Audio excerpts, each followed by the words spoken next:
What the fuck is going on with these kickers nowadays? These kickers are sitting here missing extra points. We're not even talking about 50 some odd yard field goals. We're talking about extra points that are changing the outcomes of games. I don't want to go on a rant, but like, cause I can't do what they do. Obviously, they're still professionals, but let's be fucking honest. You only got one goddamn job. Kick the fucking ball. Let's get this party started. Dear Legacy, please excuse my balls.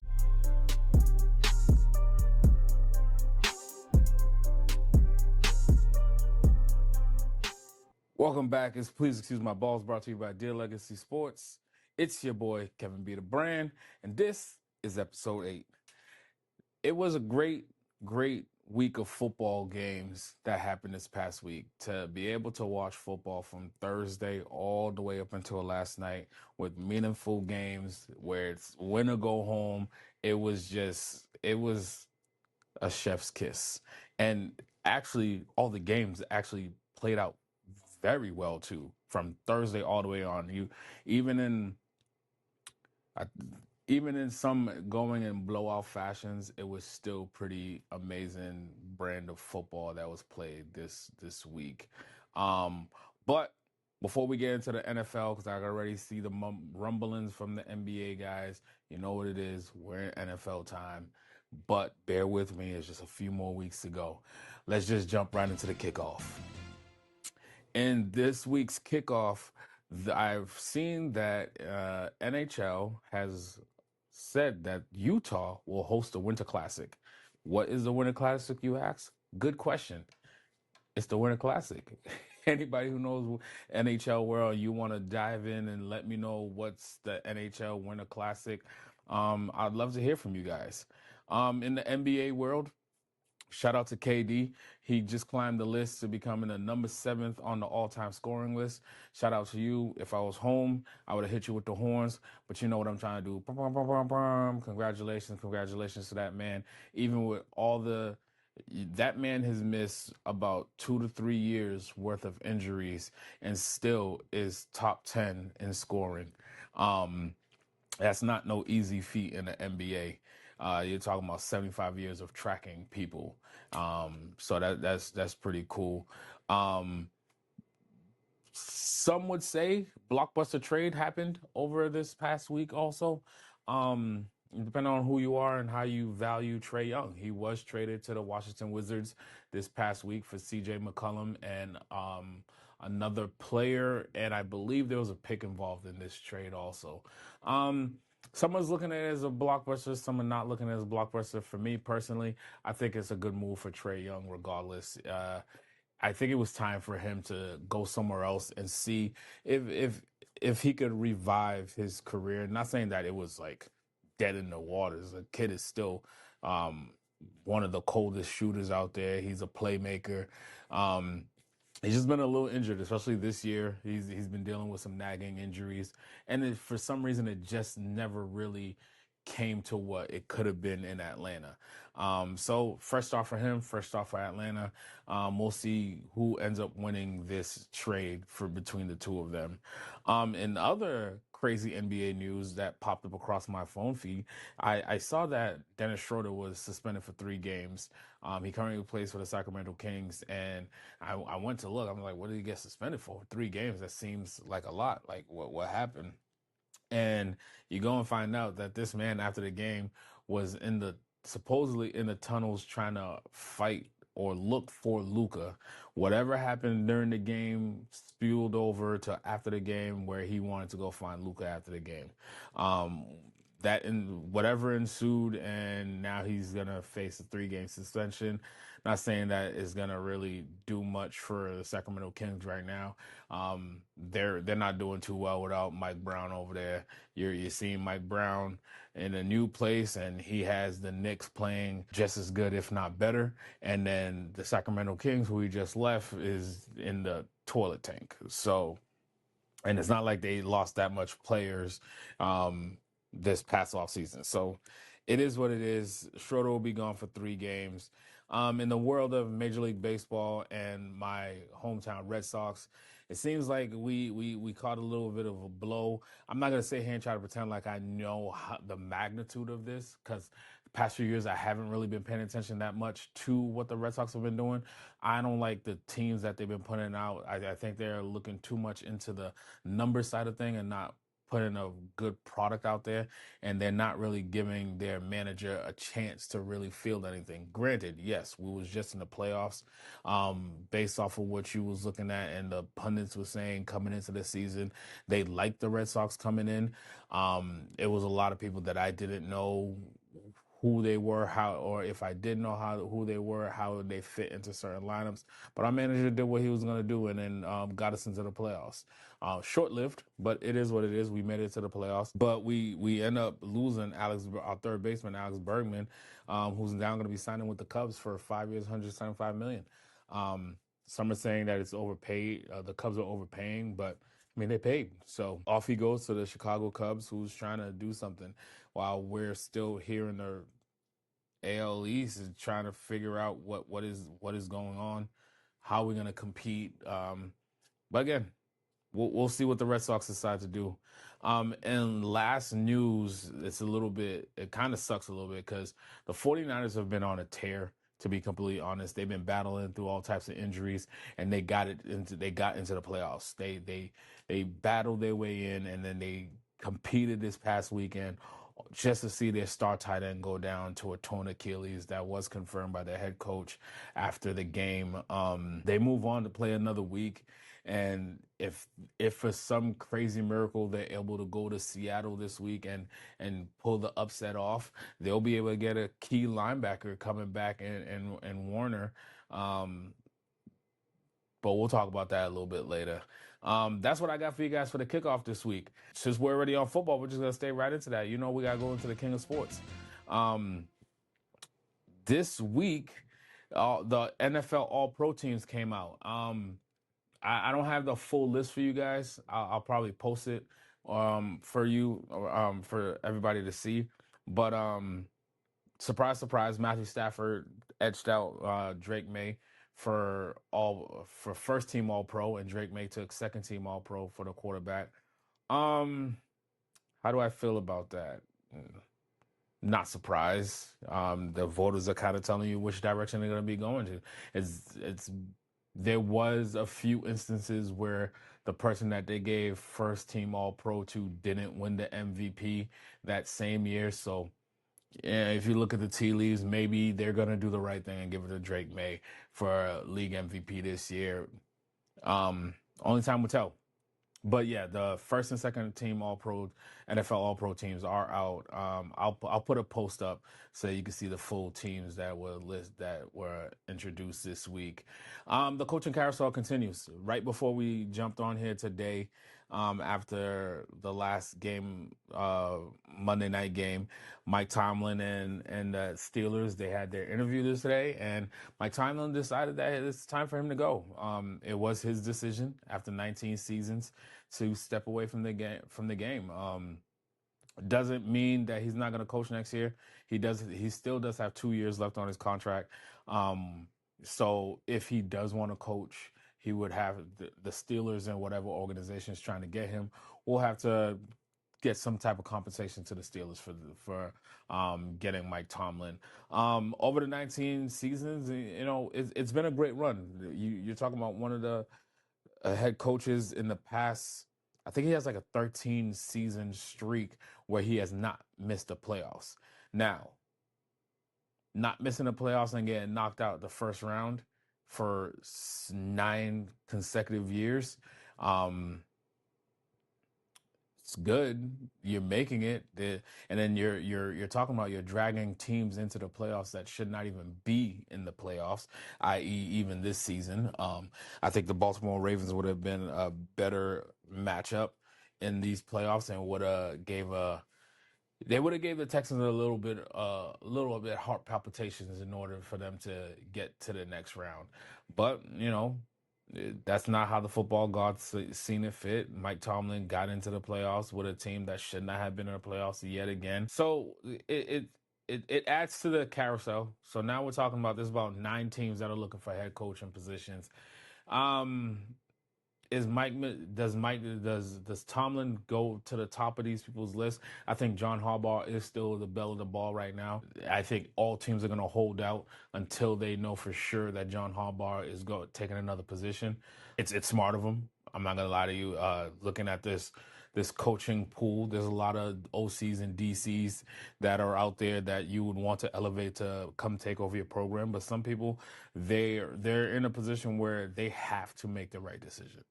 Some of these 9 teams have to make the right decision, and you're talking about some of these teams. They have coaching vacancies, but when you're talking about the Ravens and the Steelers, they're not in the same place as the Ravens. When I'm looking at this list, I'm looking at the Falcons and the Ravens. I think those are some of the most ideal situations. I like the Giants as well because they got Jackson Dart there. Other than that, these other teams, the Browns, you could make a case for them. They got a solid defense. They have Shador Sanders on the roster, but you still got to deal with the Deshaun Watson factor also, right? So there's 3 teams on here that have, like, if I was John Harbaugh, those are the teams that I'm focusing in on. I love the Falcons. Love the Falcons. You're talking about there's talent on both sides of both sides of the ball. You just need to go figure out the quarterback situation. I don't think Michael Penix Jr. is the answer in Atlanta. If you could figure that situation out, you have Kirk Cousins. I would use Kirk Cousins as a bridge quarterback and then try to figure out, if not this year, next year's draft to go get you a quarterback. I don't think Michael Penix Jr. is the solution in Atlanta. And if they figure that out with Drake London, Bijan Robinson, and those stud linebackers and edge rushers, you still got the tight end and Kyle Pitts. Like, there's a lot to desire in Atlanta, which is kind of unfortunate why with Raheem Morris getting fired. I think he would have made some serious noise with that team if he could get his hands on a good quarterback. I talked about it a little bit last week, but Mike McDaniels is out in Miami, thus creating the two new teams that need head coaching positions. When we talked last week, we only had 7 positions open, and then I think like the following day, Mike McDaniels is out. I think Miami's going to try to make a big push after John Harbaugh because it's no surprise. I read between the lines, John Harbaugh becomes available, and next thing you know, Mike McDaniels is out the door. You just said that you were going to stick with him, and then now I don't know why you would want to stick with him, to be honest.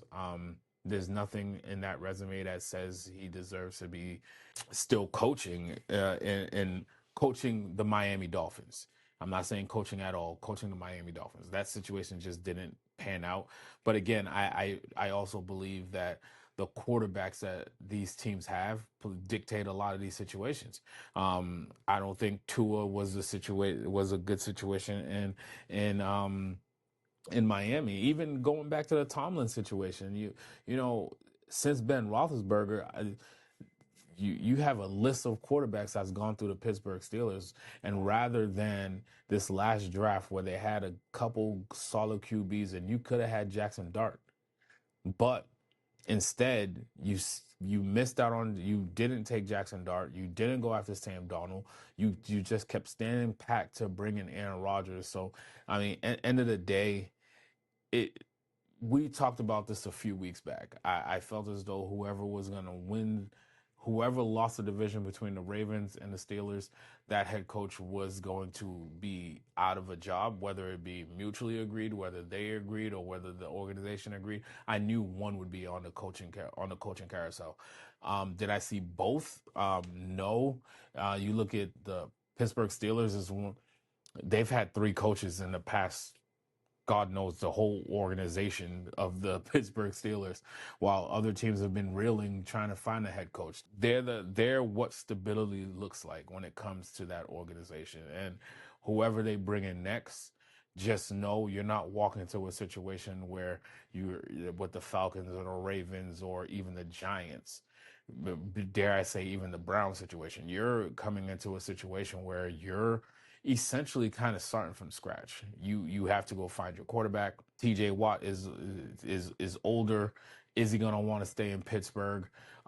He seems like he's the type to stay loyal to one situation, but how long is loyalty going to last when you can't even get to the big dance? We all play this thing to win the championship, and maybe he sees somewhere else is more fitting for him to go play for a championship. But the Steelers is definitely in a hard reset situation right now, where they need a head coach, they need a quarterback, they need stability in that organization that's been the pillar of stability. Another carousel coaching moves. The Packers are choosing to stay packed. They've already said that they're going to try to work out a deal to bring back Matt LaFleur to continue coaching the Packers, which I like that pairing with him and Jordan Love. And you have Christian Watson. I think this season would have been a whole lot different if Michael Parsons doesn't get injured. I really like the Packers and what they was doing until Michael Parsons got injured. You would hate. Some people would be like, "Well, it's just one guy." No, that one guy is a game wrecker, and you have to account for him, and he will change the outcome of games. And some of these games that the Packers are in, i.e., even these Bear situations, if you have a Micah Parsons, the Bears are not beating you multiple times in the season. He is that type of talent where he would have changed that thing. He should be back by next season. You have Jordan Love, you have a Christian Watson, and you have more players that were injured and will be coming back next year. I think the Packers will be a team to be reckoned with when the season starts next season. The Eagles, surprise, surprise, after their last game, they decided to move on from their OC. I don't know if it's just an OC situation. We've been saying this. I've been with you guys since week 10 now, and I've been talking about something is just not right in Philadelphia, and maybe it's just a matter of changing an OC, and then things will change. I don't think it's just as simple as that. I think there's more to the situation than needs be. I think they have the talent all over the place. They have it at wide receivers. They have it at quarterback. They have it running back. They have the offensive line. They play great defense. Their defensive line is stout. I just could not figure out or put our hands on what is wrong in Philadelphia. And maybe this is it. Maybe this is a shakeup. Maybe this wakes some of these players up. There's a lot of infighting, screaming on sidelines. It just looks crazy right now, Philadelphia. But heavy is the head that wears the crown, right? So let's get to the games that happened this weekend, right? Rams outlast the Panthers 34-31. I ain't gonna hold y'all. I thought the Rams was gonna lose this one, and I was gonna be on here talking about one of the biggest upsets to happen in this NFL playoffs, which I always say you have to play the games because any given Sunday, anybody can beat anybody. I didn't give the Panthers a fighting chance. I didn't think they even belonged. Even if it was Tampa Bay, I wouldn't have given them a fighting chance because you're going against the Rams. And if you've been with me, they're my Super Bowl picks they're my Super Bowl pick to represent the NFC. I think they're the most complete team. I think they're getting healthy at the right time. Even though I don't believe Matthew Stafford is this year's season MVP, I still think that's Drake May. And I'm not even talking as a fan. I'm just talking about statistically. Drake May is the MVP. And my eye test has told me Drake May is the MVP. I'm not even going to bark down that tree for too long. But when I see that you outlast when I write and type in Rams outlast Panthers 34-31, that means you could have easily had lost that game, and you could have. Bryce Young had a chance in the final seconds, and it just didn't go his way. Not that he did anything wrong. It's just that would have been a massive upset, and I hope that the Rams clean it up because it's only going to get more tougher here. In a game where I thought you should have won by 2 touchdowns and it would have been over in the third quarter, it just didn't come to that. So hope you clean it up. In the second game on Saturday, the Packers go down and the Bears come out with a comeback win yet again, beating the Packers 31-27. Guys, they scored 25 points in the fourth quarter. To my knowledge, they only had 6 points leading into the fourth quarter, and they win 31-27. It's just something about these comeback Bears that I didn't pick them to win this game anyways. I think the loss of Micah Parsons, like I said, was not it was too much, and you never know which Jordan Love you're gonna get. Even with a Christian Watson, your running game was a little bit banged up coming into the situation, coming into this week's game also. So it's hard for me to pick the Packers. But when I see we're going into the fourth quarter, you only have 6 points. It was two things came to mind. I was like, well, I've seen this song and dance before, but how many times can these kids play around, beat down big, and then come back? This is the playoffs. There's no way it's gonna happen, right? Boy, was I wrong. They came back and they won the game. They literally sent the Packers home packing, um, literally. um, but it was a good game, though. I'm not gonna hold you. I think Jordan Love tried his best to do what needed to be done, but Caleb Williams and those Panthers and Ben Johnson has them believing that it does not matter until it says 0-0. We have a fighting chance. It doesn't matter the score. It doesn't matter what quarter we're down. They're going to play to the last whistle, and then they're going to get majority of the time. If you look at their season records, they've been down by double digits. I believe it was like 7 games this season, to include the playoffs. To come back 7 times by double digits, that's crazy in itself. And I feel as though it's kind of hard to pick against the Bears, especially if you think that they're supposed to lose. And granted, I didn't have them losing in this one, but I don't have them going that far also because of those situations. But now, when you get accustomed to having that bravado, like it doesn't matter, I'm going to do this and I'm going to win the game. It's been working. Now the competition is going to get a little bit stiffer. So let's see what happens, Chicago Bears. Stop playing with your food. Come out strong and hit them fast, right? Sunday's games was just as good. The Bills, the Bills find a way to win. They win 27-24. When I was watching this game, it was very interesting to me because I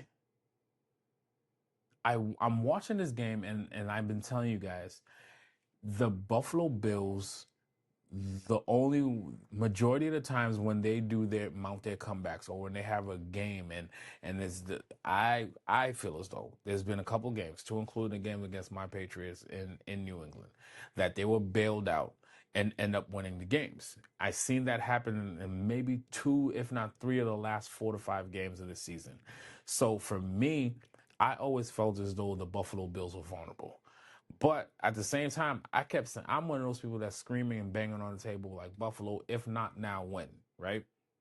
If when you don't have a Patrick Mahomes, a Lamar Jackson, these type of caliber players with the pedigree that they have in your way, and now the one other person that has the most playoff experience in the playoffs outside of Matthew Stafford on the other side, it was Aaron Rodgers, and now he's gone home packing also. So my whole thing is you get by the Jacksonville Jaguars, who I had winning that game because I did not believe that you can win that game, not the way that the Jaguars were playing. But unfortunately, Trevor Lawrence didn't have his best game. And even not having his best game, they were still in it. Um, I don't want to hear anything about Superman put the cape on because Superman was banged up. Josh Allen had to be looked at multiple times in that one game. That them Jacksonville Jaguars beat down on the Buffalo Bills. They made them earn that victory. And Cohen and crew, they're gonna be somebody to be watching for in this next NFL season. I think they figured it out, and I love stability. And they got their coach, they got their quarterback, and they built around them. And the coach has them believing that they can do what they're trying to get done. Um, but in that game, the Buffalo Bills did lose Poyer. They lost another wide receiver. They lost Gabe Davis. The body counts is going. They're losing too many key players, and no matter how much Josh Allen's gonna tell you, yeah, he's fine, you came into the game with a foot problem.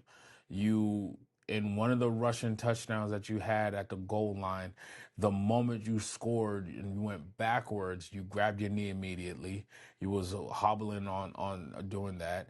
You got sacked multiple times, and one of the sacks, your helmet comes over your face to the side, and you went into the blue tent for concussion protocols. You cleared that. Okay. I just think with a game coming up this fast, and you now have to travel to Denver to play that defense, which I think is the second, if not third best defense in the league right now. Out of the remaining teams that are left right now, I definitely have the Texans as one of the scariest defenses out there. I have the Seattle Seahawks as one of the best defenses remaining. I have the Patriots in there as one of the best defenses remaining. They're not as dominant as the Texans and the Seahawks, but I do love what the Patriots do. They play team football, they fly all over the place, and they get crucial turnovers when need be. Um, but behind them, I feel as though you, you have to now go play the Denver Broncos, who's been sitting around resting, getting healthier, while you're losing players left and right. And you have to go into Mile High. That's if Josh Allen gets out of that one, then you have to say that this is probably his best one. A lot of us already feel this is your window right here. You have to seize the moment right now, Josh Allen, in order to get this team. Because again, if not now, when? Because next year you're gonna have the Patrick Mahomes, you're gonna have the Lamar Jacksons, you're gonna have the Joe Burrows, and now you see you have Drake Mays, you have the Jacksonville Jaguars, you have teams to the point where it's like you could be on the outside looking in. Granted, in our division, it's just us and the pay. It's just us and you. So you do have a fighting chance to get in. But these teams are only getting better, and you're talking about three teams that are not in it this year that could easily be in it next year, or in fighting contentions for it next year. So if not now, when? That's all I'm gonna keep saying.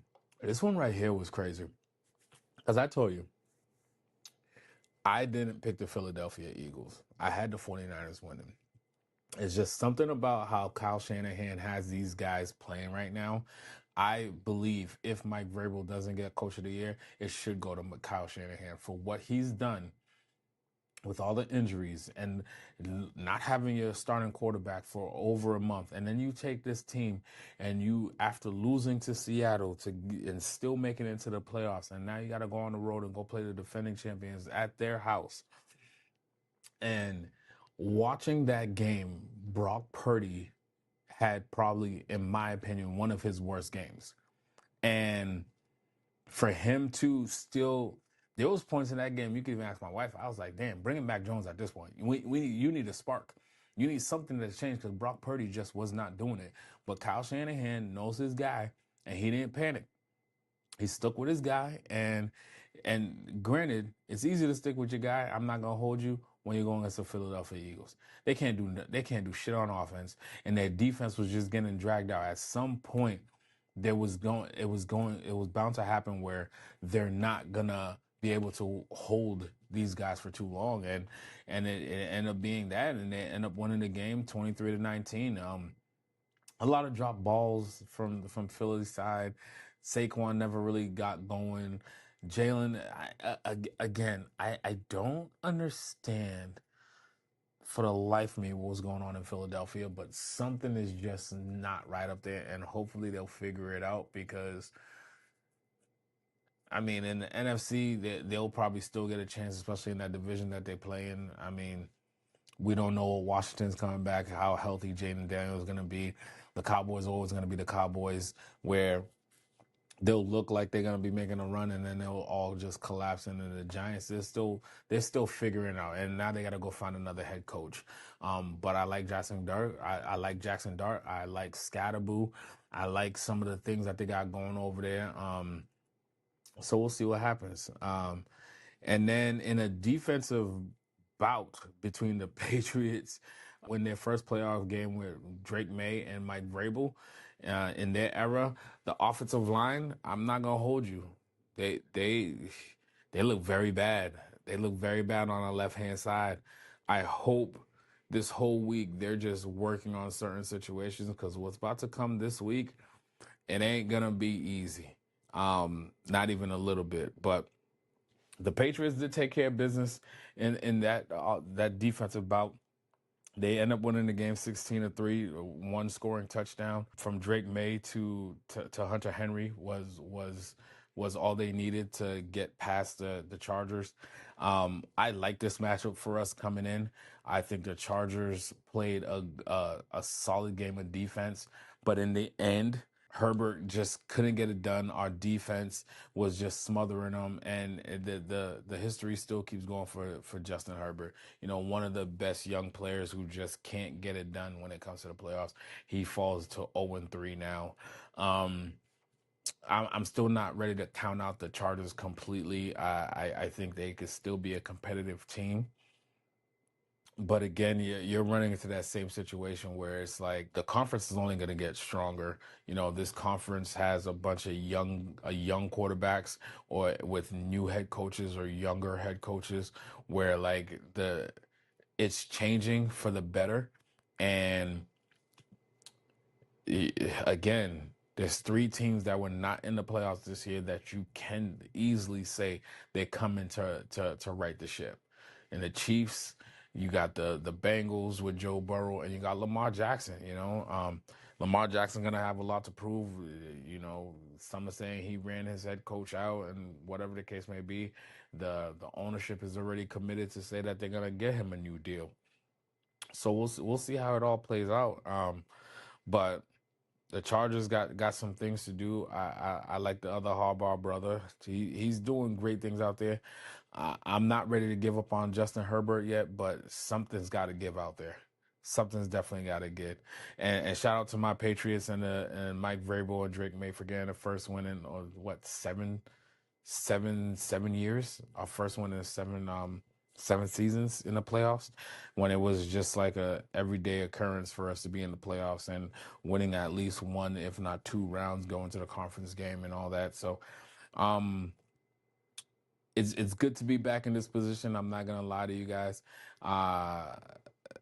Sunday brings a different animal, a new beast, and let's see if we're ready for the task. And then we go into the last game of the playoff week, which happened last night. It was the Houston Texans versus the Aaron Rodgers and the Pittsburgh Steelers, and I got to my hotel room and I seen the alert when I got out the car. It was going into the fourth quarter. I think it was like 2 minutes into the fourth quarter. The score was 10-6. I was like, oh, cool. It's a good game. I got up to the room, turned the TV on, and the Pittsburgh Steelers have the ball. It's 10-6. And I'm like, all right, this is where Aaron Rodgers is going to do some Aaron Rodgers shit. And he's going to go down there. He's going to score a touchdown. And then now we have us a ball game, 13-10. And Houston, it's always that seesaw situation with CJ Stroud, right? Great kid, good talent. He tends not to turn the ball over, and he has a solid defense that just holds him down, right? Boy, did they hold him down. In the span of 5 minutes, what seemed like 5 minutes to me, it probably was more than that, but in my mind, only 5 minutes went by. I watched Aaron Rodgers get sacked. Ball pops out, defensive lineman grabs it, runs it back for a touchdown. Then the Steelers get the ball back. I believe they go 3-and-out, and then the Houston Texans trying to milk the clock. They run in the ball. They score a touchdown. Then they kick it back off. Then Aaron Rodgers gets the ball. It's a pick six going the other way, just like that. Less than 3 drives. I don't. You can't even say it was 3 drives, because one drive, it was on the second play. Another drive, it was the first play. Another drive took 3. So in a span of 6, maybe 7 plays, the Houston Texans scored 20 points. And I say 20 because a kicker missed another point. What the fuck is going on with these kickers nowadays? These kickers are sitting here missing extra points. We're not even talking about 50 some odd yard field goals. We're talking about extra points that are changing the outcomes of games. I don't want to go on a rant, but like, cause I can't do what they do. Obviously, they're still professionals, but let's be fucking honest. You only got one goddamn job: kick the fucking ball. You don't practice like everybody else. You're not doing the same trainings and exercises. You're not doing all the you don't have to worry about playbooks and all that other stuff. You kick a fucking ball. That's all you got to do. Some kickers that miss a field goal or something because of wind conditions and all that other stuff. Hey, that's why you get paid to be a professional. You don't have the playbooks. You ain't got to be making all these massive tackles and all that stuff. This is your time. That's what we pay you to do. Put that little ball in between those two sticks. It didn't affect the Texans anyways. They still end up winning 30-6. That defense smothered Aaron Rodgers and the Pittsburgh Steelers. It was the one game where it was bad football. Just watching it, you saw that the Pittsburgh Steelers did not belong. They did not belong. And it makes you almost feel somewhat bad because it's like, damn, this is how Aaron Rodgers is going to go out. Damn. At least, I was saying at the time, well, at least Mike Tomlin still has his job. And lo and behold, that man said, nah, I can't do this no more. And now the Pittsburgh Steelers are just left with no head coach, no quarterback, no real promise star waiting to be that franchise player. They outside of TJ Watt. Yeah, it was a beatdown to watch that situation unfold. And it wasn't like CJ Stroud was being a world beater. CJ Stroud tried to help Aaron Rodgers. CJ Stroud must have been an Aaron Rodgers fan when he was coming up because he was trying to make sure Aaron Rodgers was going to get that playoff win. But I guess the defense didn't get the memo because the defense was like, nah, not today, playboy. We taking this one right here. And that's how the first week of the NFL playoffs happened. Turned out to be. Wild card is in the books, and now we move on to the divisional round. And with those teams continuing, there's 4 games this weekend. 4 games, 8 teams left, and after that, we're down to our final 4. This week's game of the week is those 4 games that we just mentioned, right? Saturday we kick off. Well, we didn't get the schedule until after the Pittsburgh Steelers got their ass beat on national television. That's when they released the times. We kind of knew who was playing. We knew who was gonna play who's traveling where. We just didn't know the times. So here we go. Saturday's games. We got the Buffalo Bills. They're gonna be traveling to the Broncos. That's a 3:30 p.m. start on CBS. Followed by the 49ers traveling up to the Seahawks at 7 p.m. start on Fox. That's your Saturday games. And on Sunday, the Texans travel up to the New England Patriots. It said 2 p.m. start, but I could have sworn they said 3. So check your local listings for that one. That's going to be on ESPN ABC. And the Rams travel up to the Bears for a 5:30 start. Again, check your local listings on that one. That's going to be on NBC and Peacock. I'll give my picks later on. Yeah. I'll say my predictions and my little why I think what's gonna happen. But these are gonna be some great games. You're not gonna. There's not a game that you see where it's like that team's just gonna win. There's no gonna wins over here. If I was gonna say a gonna win, it would have been like the Seattle Seahawks versus the 49ers. But the way the 49ers just been playing this whole season, and I'm a firm believer it's hard to beat a team multiple times in a season. And when it's a division foe, you know them, you know their tendencies. It's hard to knock them off of that pedestal.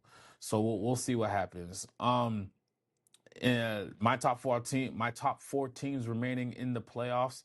I'm gonna go with at number 4 the Rams. They're still in my top 4. I have them representing the NFC in the playoffs, so it's hard for me to not have them in the top 4 with 8 teams remaining. The Houston Texans, that defense is fucking ridiculous. That defense couldn't win them all the way through the Super Bowl. If the Texans were to win it all, I would not be surprised. It would be on the backs of those defensive players. I don't even think they blitzed. I don't even think they blitzed. And it was getting to Aaron Rodgers like there was no tomorrow. And it's not like the Aaron Rodgers has some scrub offensive line. It was just that Houston defense is a bad matchup for anybody. That front four is ferocious, and that means they could drop 3 extra people into the coverage. So that means even if you think you're playing, man, we're going to drop another linebacker. We're going to keep a linebacker to spy if you got a mobile quarterback. And then Coach DeMeco Ryan is just ridiculous out of his mind. A great coaching staff out there. And as long as CJ Stroud does not turn over the ball, the Houston Texans should be a favorite to come out. I'm not going to do it, though, right now. I'm not going to do it right now. But yeah, that's my number 3 team in of the top 4 teams remaining in the playoffs. Number 2, give me the Patriots. I love the coaching staff. This is not even me being a fan. This is just analyst talk, right? Even though I'm not an analyst, like analyst and / fan talk. I think the Patriots is a well-rounded team. Are they the best overall team? No, they're a great, well-rounded team that play great team football on all 3 phases of the game. You don't see a liability on offense. You don't see a liability on defense. You don't see a liability on special teams. They have studs at all those levels. Now, I would say after watching this last game against the Chargers that wasn't known for their pass rush, they was really causing havoc on that left side of the offensive line.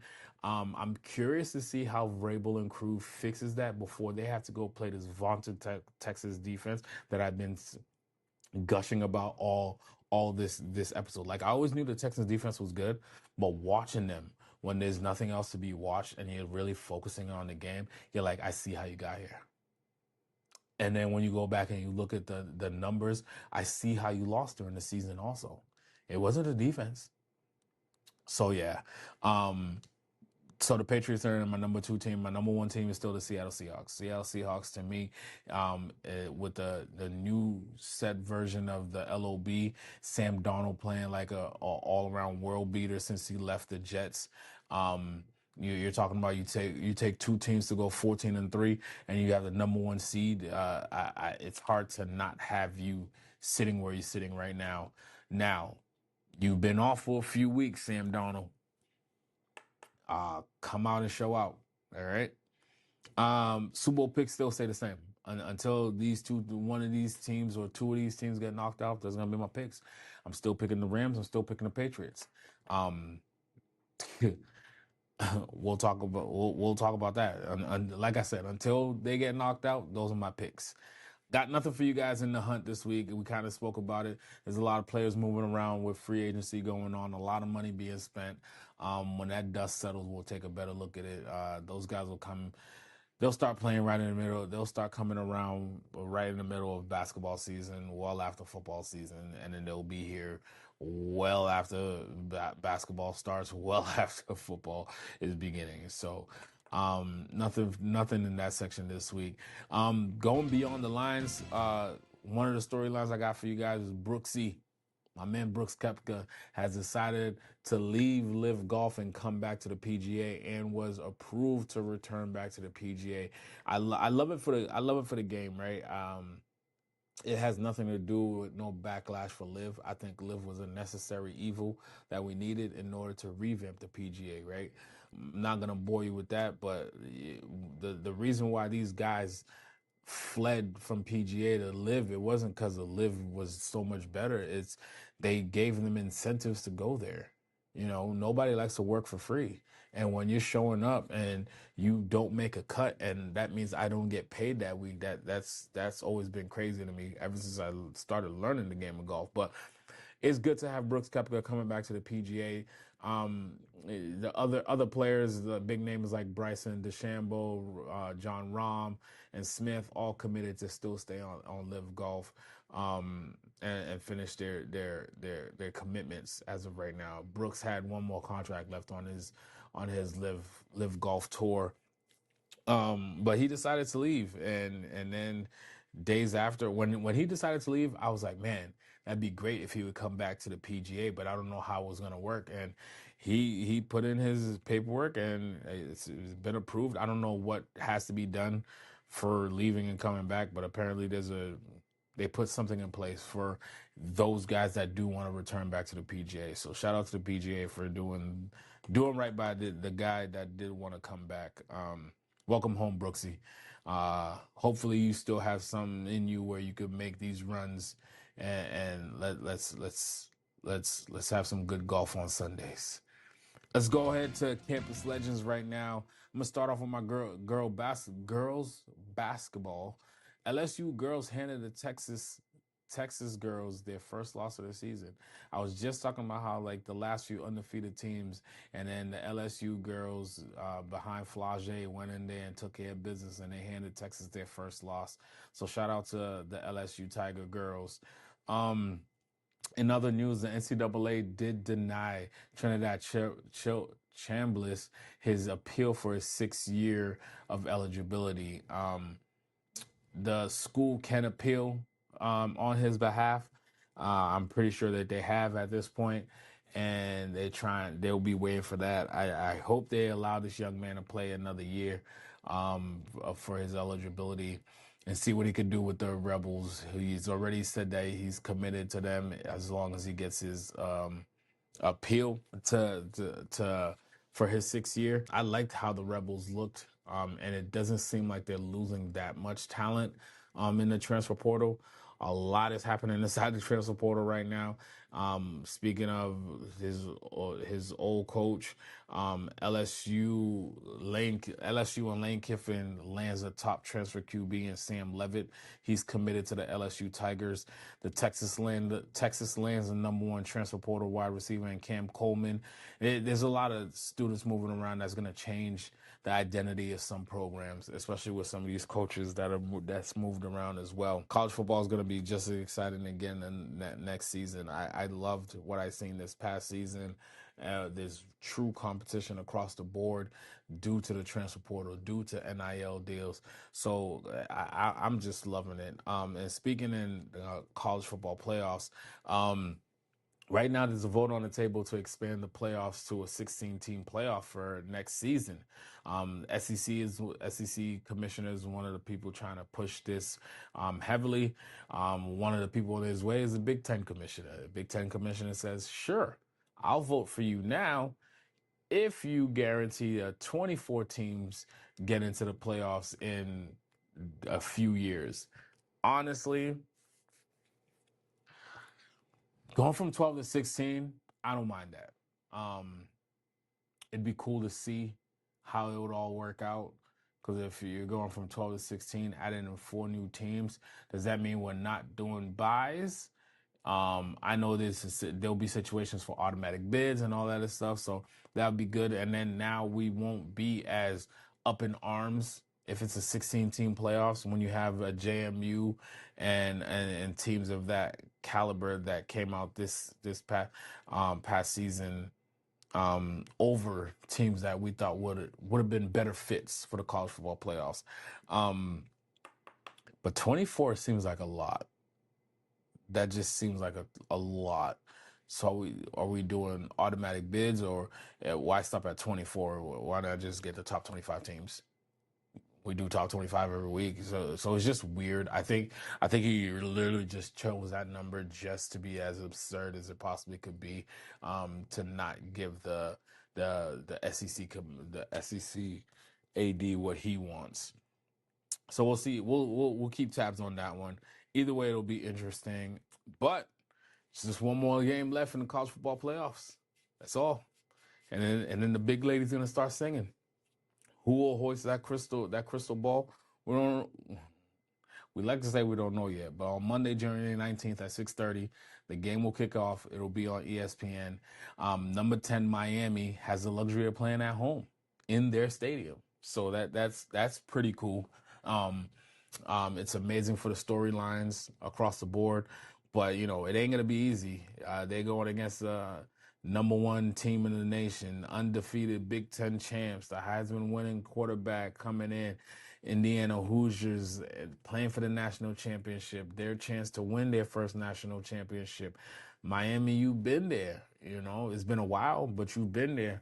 And Indiana would love, they would love to not just be a fairy tale flash in the pan. They're looking to win that championship. They're coming out and they're gonna come out strong. If you haven't been watching how they did these last two games that they played in, playing against blue blood teams and just demolishing them in the first two quarters, they're giving them no life, no hope whatsoever. Um, I told y'all last week I started drinking the Kool-Aid. It's hard for you to stay pressed and say that Indiana doesn't win this, but then at the same time, there's something about Miami right now that just has it in a way where you're like, it's hard to pick against them. But a lot will pick against them, and we'll see how it all plays out. But that's what I got for Campus Legends right now. Moving on real quick onto On the Ice. I already tell you guys is the Winter Classic that's gonna happen in Utah. I don't know if it's this season, next season, how that all works out. But since the last update, the Bruins been on a little bit of a win streak. Actually, right when he started recording, I got a breaking news that they won again. So their win streak went from 4 to 5 games. So now they should be 26-19-2 with. So if they won, you get 3 points. So it should be at 55. I think that's how it works. So 55 points in the standings, which should bump them up a little bit into the standings. You know, the Bruins have been a competitive team for the past few years. So we'll see how that goes. I think I'll go to a game this season also. Since I'm doing all this sports coverage stuff, maybe I'll go to a game and see a couple of fights. I should have went to that Rangers game where they beat them down 10-2. You know, I love rivalry games, especially when it's a New York team. That's all I got for you guys on All Nights, man. You guys know I don't know nothing about NHL and hockey. We're gonna go jump into Court Vision. Quick headlines. The WNBA and players decide to go on a moratorium on league business. It's not looking good, guys. It's not looking good at all. It seems as if like right now we're going into it's gonna bleed into free agency, and we'll see how all that goes. Well, it's sad because they got such a good product and it's only getting better. I just want to see them, and I've been saying it for weeks, and I just want to see them come to a resolve where like everybody wins when the product is being out there. So we'll see how it all plays out. Surprise, surprise, Anthony Davis is going to be out for 6 weeks. He has elected to not do the surgery on the hand that he injured. According to the staff, they said it could heal on its own, and it'll take about 6 weeks.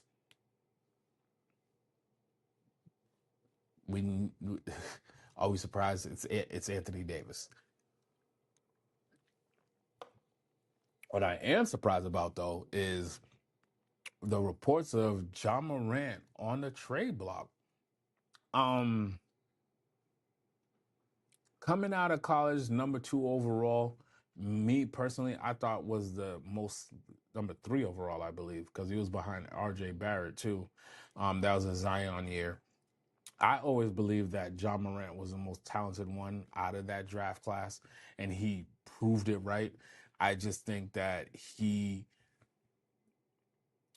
can't get right, can't get besides themselves, and it's putting a bad taste in the organization's mouth, apparently, because I don't think he's injury prone. Does he deal with nicks and bruises? Yeah, but when he's there, he balls. There's never any question about that. Ja on a trade block, I don't know what that fetches for you based off of his history, but any team would be lucky to get a talent like Ja Morant. But just know what comes with Ja Morant also. He wants a certain system in place, according to the reports that come out, right? He's the reason why Jenkins lost his job. Well, it'll be interesting to see. You know, similar to the Trae Young situation. Maybe it's just time for a different scene. Maybe it's time to just move on and new fresh start somewhere else. Speaking of scoring lists, I reported this earlier, and then as I was getting ready to, while I was grabbing any last few headlines that was out there. Harden passes Shaq for number 9 on the scoring list. Congratulations to that man. I'm not home right now, but I'm hitting you with the horns. It's no easy feat, guys. It's no easy feat.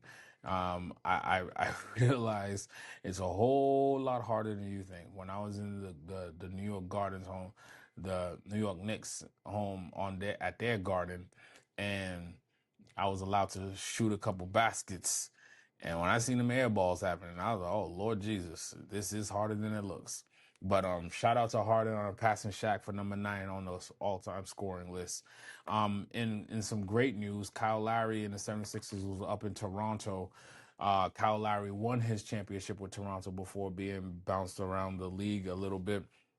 Um, it seems like this might be one of his last years and his one of the last times for this season going up to Toronto. The fans did right by him by, chanting "We want Lowry, we want Lowry," all the way to the point where his current coach and then coach that won the NBA championship, where Nick Nurse, did bring him into the game so he could get his standing ovation moment. It's cool when you see moments like that, especially when it's like, when you see the guy that was there through it all and then got the championship, and then, through the business side of things, had to move on to other teams. And knowing that, like for us, it was Paul Pierce, right? Paul Pierce came back and retired as a Celtic. Well, he's forever a Celtic. We don't count them Brooklyn years.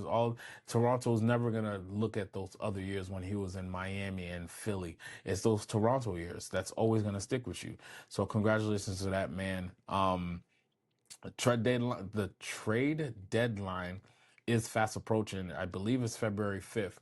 So all these people that's on trade blocks, rumor mills, and all that stuff, there's a few weeks left before they find out if you're really being moved or if you're not being moved.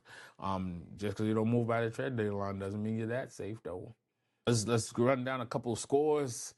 For my NBA folks, when I was getting ready to go online, the Thunder looked like they were finally gonna beat the Spurs. It was like 4 minutes left, and it was leading at the time, 106-92. Let's see if they end up pulling it all out. They did, 119-98. So congratulations to the OKC Thunder. I don't know why we really gotta congratulate them, but they finally beat the Spurs. I don't know if Wemby and them played. That could be a major factor. Shea went for 34 points in the first win against the Spurs. Let's see what this box score looking like. Third quarter. They won the third quarter 40-24. And the first quarter 32-26. That's how you do it. It doesn't look like Wemby played. Is there an asterisk on that game? Let's see. Nope, Wemby played. I lied. 28 minutes, 17 points. Ooh, plus minus. He was minus 14. Anyways, so yeah, Thunder finally beat the Spurs on the season. The Nuggets seem to be holding down the fort with a Joker out. You would have thought that that with the loss of Joker that they would have did a little bit of a slide in a decline, but sometimes when your best player goes out, that's when a lot of the other players, they start playing a little bit more free, a little bit more loose, because they're not looking for that guy. And when those things start happening, you string along a couple of wins here or there, and they're holding it steady right now. Out west too, so that's a good thing, because you don't want to be sliding out west, because you could easily be on the outside looking in. But that's how deep the West is right now. A couple of games that's on my radar that I'm looking at is tomorrow night, the Cavs at the Sixers. That should be a good game right there. I've been telling you guys, well, I've been telling those around me, I love the backcourt of Philadelphia with Maxey and Edgecombe. I think they're dangerous. Once Paul George figures out where he belongs on the court while they're on there, that's going to be crucial also. When Joel Embiid is still Joel Embiid, is he still the MVP caliber type guy? No, but he's going to give you exactly what you need, and you have the backcourt to support it. And then the Cavs are a team that's looking to bounce back from what seemed like a massive collapse in the playoffs last year. Um, they've been very quiet, steadily winning here or there. It's still, I believe, yeah, they're seventh in the East right now. A little lower than you would want to see somebody that was holding on to the number one spot all season last year. But it's a long season, 82 games for a reason. Thursday night got a couple good games on the slate. Got the Suns at the Pistons. Got my Celtics down at the Heat. You know, Celtics Heat is always something that's big. You never know what you're gonna get with that one. Thunder going down to the Houston Rockets. That's gonna be a great one. Shea versus KD. The Bucks are at the Spurs. Um, if Wemby plays, it'll be interesting. I think Giannis is back from his injury also. This is about the time where basketball starts getting interesting. You're more than 30 games into the season. We're about 50 or so games left over, and that's when like teams are really making a push for it. And then in a couple weeks, the trade deadline's over, so you'll know who's who, who's where, who made that crucial trade that's actually going to keep them in contention or surpass them into contention. So Thursday got a couple of good games, and then another game that's on the slate for Thursday that I noticed also is the Knicks at the Warriors. That's a good one right there. I've been telling people I think the Knicks is the best team in the East till Jason Tatum comes back, and the Warriors. As long as you got Steph and Draymond, you're competitive, and you add Jimmy buckets to that situation, it changes the dynamic on how they play for the better. Friday night, two games that popped on my radar is the Cavs versus the 76ers, and you got the Wolves at the Rockets. Anytime Ant-Man goes against KD, you know he's ready to go off. He's openly said KD was his idol, somebody he looked up to, playing ball, and whenever he gets a chance to go up against KD, he going off. So I'm gonna watch that one. That's always good. And been playing out of his mind lately, anyways. So it's gonna be good to see that. Saturday night, you got the Suns at the Knicks. Um, Booker versus Brunson. That's gonna be a great matchup. Then you got the Thunder at the Heat, and then Wolves at the Spurs. Again, Ant Man versus Wemby. Who will win out? I think Ant Man might try to dunk on that man. He that type of person. Monday before we go sit back down to record. You got the Thunder at the Cavs. That's going to be a nice one. What should have been, in people's eyes, the NBA Finals.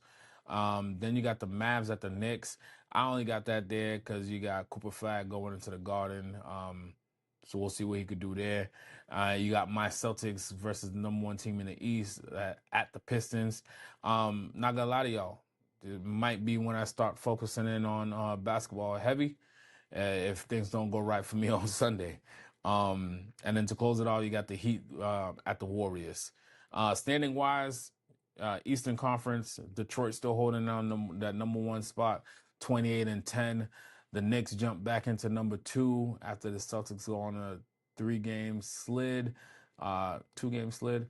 The Knicks are at 25-14. The Celtics are in at 3 at 24-15. The Raptors right behind them at 4, 24-17. The 76ers are chilling at 5, 22-15. And the Magic in at 6 at 22-18. The Cavs are at 7 at 22-19. The Heat roll in at 8 at 20-19. The Hawks are hovering right below 500 at 20-21 in the ninth seed, and the Bulls are just there by default at the 10th spot at 18-20. Over in the Western Conference, the Thunder they'll be 34. They're 34-7. The Spurs are now 27-13. The Nuggets, like I was saying earlier, they still holding down that number 3 spot at 26-13. The Timberwolves are at 26-14 at number 4. The Lakers are still hanging in at 5 at 23-14. The Suns are right behind them and could leap them at 24-14 and sitting at 6. The Rockets at 7 at 22-14, which is kind of crazy. That's how crazy the West is. The Rockets was not too long ago sitting at the second, if not third seed, and now they're down at the 7, sitting in the play-in at 22-14. The Warriors are at 8 at 21-19. The Trailblazers are at 9 at 19-21, and the Memphis Grizzlies are at 17-22, sitting at 10. So let's just jump right into the lineup with my weekly picks and predictions. All right, my NBA folks, let's jump into this. Let's start keeping track of these ones. All right. Tomorrow night, Cavs at Sixers. Give me the 76ers. Thursday night, Suns at Pistons. Go ahead and give me the Pistons. Celtics at Heat. We're on a slide. The Celtics are annoyed. They're gonna go down to Miami and win that game. Give me the Celtics. Thunder at Rockets. Dylan Brooks is going to be a key factor. Give me the Rockets in that one. Bucks at Spurs. Give me Wemby and the Spurs. Knicks at Warriors. Again, this is one of those situations where the Knicks want to step up and really show that they're that team. Give me the Knicks. Friday. I should probably keep track of what I'm saying, huh? Let's see. Let me highlight. Who did I say? I said give me the 76ers, right? All right, 76ers. Hey, come on. We ain't got time for all this. All right, just hold me to it, guys. Where we leave off. Friday, Cavs at Sixers again. I think the Cavs will bounce back on that one, especially if they lose 2 days prior and they're at home and they're on the road. The Wolves at the Rockets. Give me Ant-Man. The Rockets would have just been playing the night before against the Thunder, OKC Thunder. They might be resting, guys. Saturday, Suns versus the Knicks. Give me the Knicks. Going 2-0 to start off this little West Coast trip, it seems like. Thunder at the Heat. Thunder win that one. Wolves at the Spurs. Spurs win that. And then Monday night, Thunder at the Cavs. Give me the Thunder. Mavs at the Knicks. Easily the Knicks. And then Celtics at Pistons. Give me the Celtics. And then Heat at Warriors. Give me the Heat. Tyler Hero is going to want to go play spoiler against Jimmy Butler. So give me the Heat. And that's what I got for quick picks for the NBA games that I highlighted. There's a whole lot more other games going on, but those are the ones that I'm focusing on. National championship game, who I got. Number 10 versus number 1. Indiana wins their first championship, y'all. I think I picked against Miami early on. Then I started picking Miami later on. I like their front 7, but I don't think they're even going to get a chance to get to Mendoza. I think that coach is going to have them well prepared. They're going to have a game plan to neutralize that front 7. Indiana has a good running game also, and that could take off. And then you got to really respect the play action. It's just too many ways Indiana could beat this Miami team. The way they beat down on some of these other teams, I don't think the story changes here. I don't care if you're in Miami. And they've been highlighting the fact that Mendoza was 2 blocks away from that stadium that he grew up in, and you did not want him when it was time to recruit him out of high school. So chip on shoulder, bigger because he's at home. Yeah, give me Indiana on that one. Over at the NFL. Went 4-2 last week. I don't want to get my overall, but it is 102-41 since week 10. That's not bad at all. Last 4 games before the conference championship. All right, who we got? Let's see. Bills at the Broncos. Give me the Broncos. Bills are too banged up. They lost too many key players. Poyer's going to be out. They lost another wide receiver in Gabe Vincent. That just means the Broncos just going to – and I don't care what anybody says. Josh Allen is more hurt than he's leading on. Every blow comes another injury that's coming on. Give me the Broncos in that one. It might even be convincingly, unless the referees play the part. You know what I mean? They haven't played the part last week. Maybe this is the week that they play their part and bail out the Buffalo Bills to get them to where they want them to go or whatever the case may be. But I got the Broncos in this one. 49ers at the Seahawks. I got the Seahawks. There's not much there. I think it was hard for them to get anything going this past week. And then now you're telling me you really don't have George Kittle. You still down stars on defense. Christian McCaffrey is your top offensive threat, and they'll be able to figure that situation out. Brock Purdy looked very bad last week. I'm saying all this to say, and then they'll turn around and go blow out the Seattle Seahawks because Russ is a thing. I don't see it. I like the defense, clearly. That's why I'm going Broncos for sure. And give me the Seahawks. On the Sunday games, the Rams going to the Bears. Give me the Rams. I don't think the Bears is going to have enough to go into a shootout. You can't play this. The Rams team is not a team that you want to go down to a 15, 17 points against, and then think you're going to come back on them because Matthew Stafford, even though I'm giving Drake May my MVP, Matthew Stafford has been playing at an MVP caliber. He just didn't beat out Drake May. So let's not get it twisted. I do think Matthew Stafford is that dude, and he has the weapons. You're not gonna have, and if you try to take away Puka Nacua, Sam Adams is gonna go. Is Sam Adams? Adams is gonna go off. If you try to put a safety over Adams, Puka Nacua is gonna get open. It's just ridiculous. They got a plethora of weapons all over the place, and Matthew Stafford is just gonna keep threading the needle. I think the Rams take care of business. I don't think they even give the Bears a chance to hang around like they did with the Carolina Panthers. Texans versus Patriots. Guys, I watched that game with the Patriots, and that left side of the offensive line against this defense it's the non-fan in me is saying pick the Texans. The fan in me is saying pick the Patriots. Here's what I'm gonna do for y'all. I'm gonna be a fan in a moment because this is a fans show. So give the people what they want. Give me the Patriots over the Texans by 2 scores. Drake May's going to play his ass off because he had a bad game last week and he doesn't want to hear that noise anymore. That defense is going to step up just as much as and they're going to take the ball away from CJ Stroud. That is how the Patriots are going to win. Drake May is going to protect the ball. Even against his vaunted defense, CJ Stroud will not protect the ball. That's going to lead to points, not just field goals. The Patriots win by 10 against the Houston Texans at home to go to the AFC game. And yeah, with me picking the Broncos, obviously, we're going to Denver. Yeah, it is what it is. So yeah, Broncos, Seahawks, Rams, Patriots. That's your final 4 next week. And that's the picks. Let's jump into this legacy moment so I can let y'all go ahead and be gone. I got 3 rants for you guys this week, man. My first rant, I got 2 rants that's NBA related. My first rant is gonna start with this one. It's can somebody tell me what the fuck is the point to the 2-minute warnings, or them telling, or the league telling us that, oh, you did get the right call, or oh no, we got the wrong call.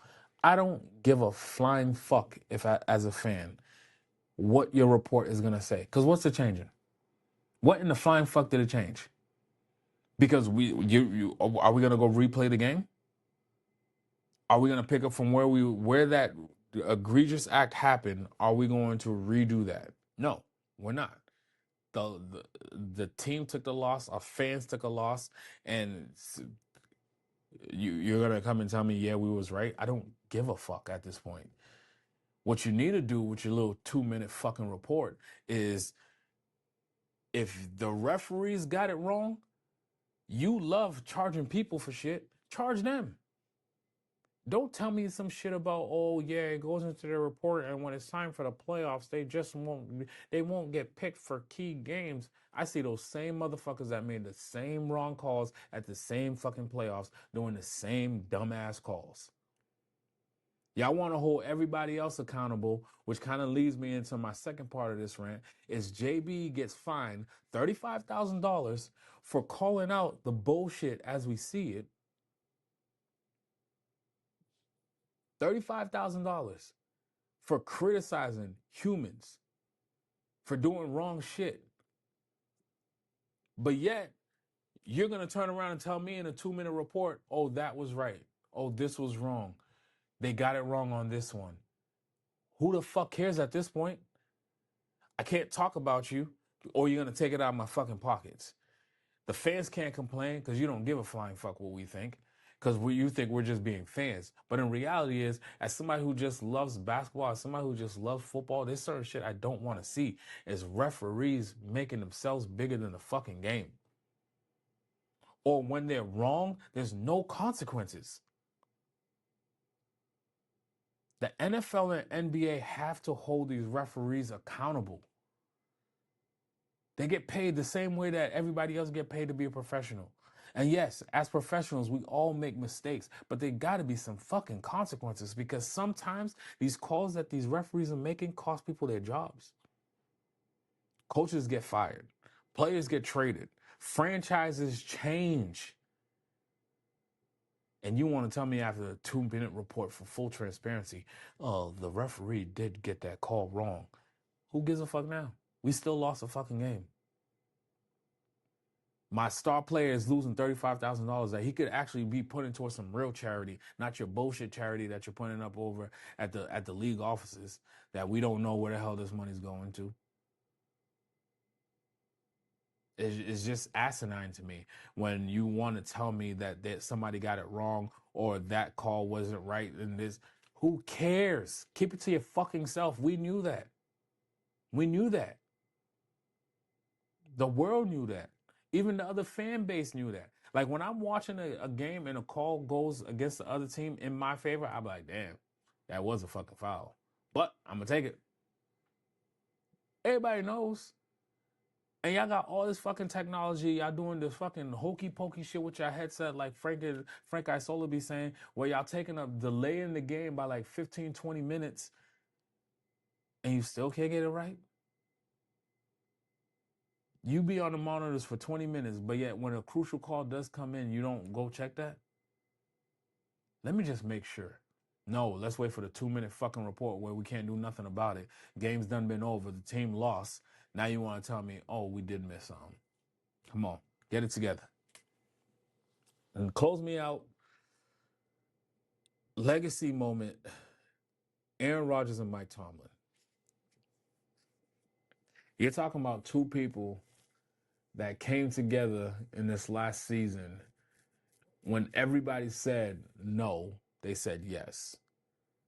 You know, I mentioned it before. The Pittsburgh Steelers could have went after Sam Darnold. They could have drafted Jackson Dart. They could have drafted another young quarterback. They could have done a lot of different things, but they chose to move on from Russell. Not saying that they were wrong for that. They chose to move on from Justin Fields. Not saying in the moment that they were wrong for that. But there was other options out there, and you chose to go with Aaron Rodgers. Whatever, fine. You chose Aaron Rodgers. You chose Aaron Rodgers. Aaron Rodgers is a Super Bowl winning quarterback, is a multiple-time league MVP. Mike Tomlin is a Super Bowl winning coach, and by all accounts, always has his team ready. You don't make it to the playoffs 13 years straight out of 19 years. And some of these teams that you dragging into the playoffs don't deserve or should even be sniffing the field of the playoffs, but you get them there. So I'm going to always give credit where credit's due. Now, here's on the other end. Why are we so enamored with Aaron Rodgers? The numbers started showing a decline. It wasn't like he was some Tom Brady type figure where the moment he comes in, he's changing that organization around, especially after 40. Then you got Mike Tomlin. Even if you didn't choose to leave, it'd be crazy for the Steelers to say, yes, come back for another year. Why? You're part of the organization. I don't want to say part of the problem, because I can't call it a problem, because you're coaching your ass the fuck off. And I believe you should be coaching somewhere else. But at the same time, when you do go coach somewhere else, you need to make sure that there's a strong front office there that could draft well, And you need to make sure that there's a development team that's going to take care and develop these young players that you are drafting and actually draft them. Stop going after the big names. You missed on a couple of drafts. I get it. Maddox wasn't it. Justin Fields wasn't it when you brought him traded in. But you guys have been trying to fucking catch the lightning in a bottle since Ben Roethlisberger, and it hasn't been working. It's good that the Steelers, that you're walking away, because now the Steelers get to hit a full-on reset button. But let's be clear. These guys are champions. These guys deserve the right and the autonomy for some of the and some of the backlash is a little bit harsh. But Rodgers should not have been your top choice.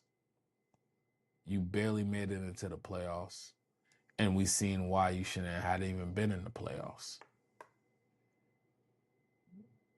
Tomlin does deserve another shot at a head coaching position. Where? I don't know. Or maybe it's call it a run. 19 years in one spot. Yeah, second longest tenured coach in the league, tied with Bill Belichick. At some point, regimes have to change. They have to change. Doesn't mean it's a bad thing. For Rodgers, if this is how you ride out to the sunset, it's unfortunate. You know, Tom Brady had a pick six in his last throw in New England. Turned around and went to Tampa Bay and won a Super Bowl. Do I see that in Aaron Rodgers' future? No, that's what I'm saying. That's not what I'm saying. I'm going to leave it at that. Why don't y'all go ahead, subscribe to Please Excuse My Balls, like this episode, follow us on social media, and tell me where I went wrong. Where do you disagree? Till then, go debate yourself. I said what I said and I meant it. Peace.